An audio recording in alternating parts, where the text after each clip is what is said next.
పచ్చకామరిలోనికి లోకమంతా పచ్చగా కనపడుతుంది. ఒక సామెత ఉంది.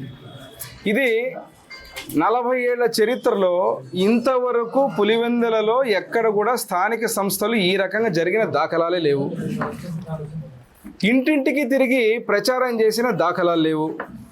కేవలం ఈరోజు ఏదో బురద జల్లాలని చెప్పి మీరు ఓడిపోతున్నారనే దాని మీద ఈ ఎన్నికను ఎంతో ప్రెస్టేజియస్గా తీసుకొని అందరం కూడా మేమేమంటున్నామంటే రాజకీయ పార్టీలు అన్నాక ఎన్నికన్నాక సీరియస్గా వర్కౌట్ చేస్తాం.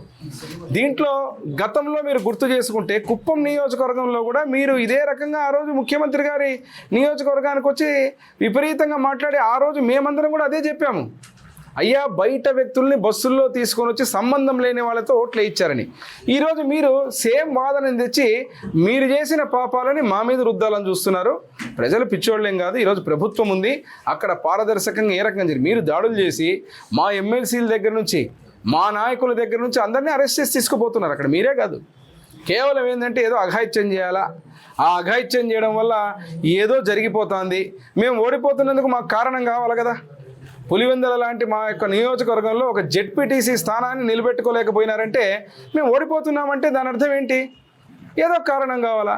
మీరు దొంగ ఓట్లు అంటారు, అప్రజాస్వామికం అంటారు. చాలా ఆశ్చర్యం అనిపిస్తుంది. పోలీసులు నమస్కారం చేస్తూ ఈరోజు ఒక ఫోటో చూసాం వారి మానసపుత్రిక సాక్షిలో.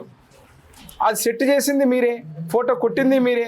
మళ్ళీ దాన్ని ఈరోజు మళ్ళీ ఏదో దౌర్జన్యం చేశారని చెప్పి మీరు మాట్లాడుతూ ఉంటే తలలు పగలగొట్టి అదే నియోజకవర్గంలో వివేకానంద రెడ్డి గారు బాబాయిని మర్డర్ చేసినటువంటి వ్యక్తులు గొడ్డలిపోటు కాదు గుండెపోటు అని చెప్పి కుట్లేసి రక్తం మరకలు తుడిచి అసలు ఈ రోజు వరకు కూడా మీ సొంత ఇంటిలో మీ చెల్లి అదే పులివెందుల నియోజకవర్గంలో మా తండ్రిని ఎవరు చంపినారో తెలియదురా మొర్రో అని చెప్పి ఇక్కడ నుంచి సుప్రీంకోర్టు సిబిఐ వరకు పోయి తిరుగుతూ ఉంటే ఈ రోజు వరకు కూడా మీరు ముఖ్యమంత్రిగా ఉన్న రోజు జరిగిన మర్డర్కు బాధ్యులు కాదా అని చెప్పి వాళ్ళు ఈరోజు ఏళ్ళన్నీ మీ వైపు చూపుతా అంటే దౌర్జన్యం గురించి, హింస గురించి, డొల్లతనంగా దొంగతనంగా ఓట్ల గురించి బయట వ్యక్తులు వచ్చి చేశారని చెప్పడానికి వైసీపీ పార్టీకి ఎటువంటి హక్కు లేదు.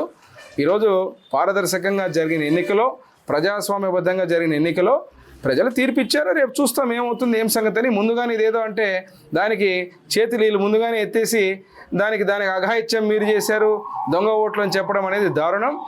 ఏదైతే మీరు గెలిస్తేనేమో న్యాయం, తెలుగుదేశం కూటమి గెలిస్తేనేమో అన్యాయం అనే పద్ధతి మార్చుకోవాలి. ఇప్పటికైనా తెలియజేస్తున్నా. వాళ్ళు పోయాము, గ్రామాల్లో చూస్తే వాళ్ళు ఆశ్చర్యపోతున్నారు. ఇంటింటికి పోయినప్పుడు అసలు మా ఇంటికి వచ్చి ఇట్లా ఓటు అడిగినోడు ఎప్పుడు లేదు, ఎవరు రాలేదు. మేమే పరిచయాలు చేసుకొని తెలుగుదేశం పార్టీ తరఫున మేము ప్రచారం చేయడానికి వచ్చామని చెప్పాం. ప్రతి ఒక్కరం కూడా ప్రచారం పోతుంటే వాళ్ళు తలుపులు తీసి ఆశ్చర్యపోతున్నారు. అక్కడ ఇంతవరకు ఏ ఒక్క వ్యక్తి ఇంటింటికి వచ్చి ఓటు అడిగిన దాఖలాలు లేవు. ఒక నాయకులు పార్టీ వచ్చి కండువాలు వేసుకొని వచ్చి అడుగుతూ ఉంటే అసలు మీరు ఇట్లా అడగడమే మాకు కొత్తగా ఉందని చెప్పే భావన పరిస్థితి. మరి ఇటువంటి పరిస్థితుల్లో జరుగుతున్న ఒక ప్రత్యేక కోణంలో ఉన్నటువంటి ఆ నియోజకవర్గం, ఏ రోజు స్థానిక సంస్థలు ఈ రకంగా పారదర్శకంగా జరగనటువంటి నియోజకవర్గం, అది అన్ఫార్చునేట్లీ ముఖ్యమంత్రి గారి నియోజకవర్గం అయిపోయింది గతంలో. ఇప్పుడు ఏ ఎన్నిక ద్వారా, నేను అదే చెబుతున్నా, మీరు ఒక జెడ్పీటీసీ మండల స్థాయిలో ఉండేటువంటి ఆ ఎన్నిక ఓడిపోతున్నారు మీరంటే మీరు ఏ రకంగా చెప్పుకోవాలో అర్థం కాక ఈ రకంగా ఊరికే దాడులు చేశారు, పోలీసులు అడ్డం పెట్టుకున్నారు. అంటే మీరు దౌర్జన్యం చేస్తే పోలీసులు రాక ఎవరు వస్తారు? ఒక గ్రామంలో మీరు ఇష్టారీత్యా మీరు వచ్చినటువంటి తలలు పగలగొట్టి మొదటి రోజునే ఎన్నికలన్న రోజు తలలు పగలగొట్టి దౌర్జన్యం చేసినటువంటి పరిస్థితుల నుంచి ఈరోజు ఆ గ్రామంలో మళ్ళీ మీరు ఏదో అఘాయిత్యం మాటలు మాట్లాడి మేమే దాడులు చేశాము, మాకు సంబంధం లేదని మాట్లాడడం ఎలా? కాబట్టి ఇది కేవలం మీరు ఓడిపోతున్నారని తెలిసి ఈ రకంగా మాట్లాడడం అనేది మంచి పద్ధతి కాదు. ప్రజాస్వామ్యంలో ఈరోజు గెలుపోవటంలో సహజంగా ఉంటాయి. కేవలం ఒక జెడ్పీటీసీ ఎన్నికకి ఈ రకంగా అంటే మళ్ళీ దానికి తెచ్చి ప్రతి ఎన్నికని నేను అంటున్నా, తెలుగుదేశం పార్టీ అధినేత కావచ్చు, మా ముఖ్యమంత్రి వర్యులు కావచ్చు, ఒకటే చెప్తారు, ఏ ఎన్నికైనా కూడా సీరియస్గా చేస్తాం.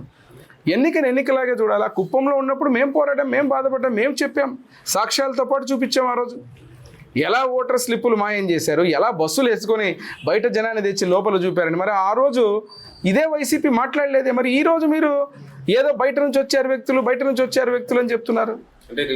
పులివెందుల్లో వచ్చినప్పుడు పులివెందులో ఎన్నిక జరిపాము, కుప్పంలో వచ్చినప్పుడు కుప్పంలో జరిపారు. ఎన్నికలాగా చూడాలి. రివెంజ్ అని ఎందుకు అనుకుంటారు? అంటే ఎన్నిక బహిష్కరించాలా? ముందే బహిష్కరించాల్సిందే. మరి ఇప్పుడు ఎన్నిక అయిపోయినాక ఎందుకు బహిష్కరిస్తున్నాడు? అంటే జగన్మోహన్ రెడ్డి గారి ఆలోచన ఏంది? మీ ఆలోచన ఒకటేనా? అంటే ఎట్లా ఎన్నిక అయిన తర్వాత ఏదైతే ఓడిపోయేటప్పుడు మాత్రం మేము బహిష్కరించినామని చెప్తాడు, గెలుపుంటే మాత్రం మా అంత మొగోడు లేడంటే ఎట్లా? తెలుగులో ఫాస్టెస్ట్ న్యూస్ ఇప్పుడు కొత్త అవతారంలో 5 సెకండ్లోనే పూర్తి వార్తా సమాచారం మీ చేతిలో. సోషల్ మీడియా ట్రెండ్స్ మీ కళ్ళ ముందుకే live TV and voice search ఆప్షన్స్తో ఇప్పుడే డౌన్లోడ్ చేయండి. యాప్ లింక్ డిస్క్రిప్షన్లో ఉంది.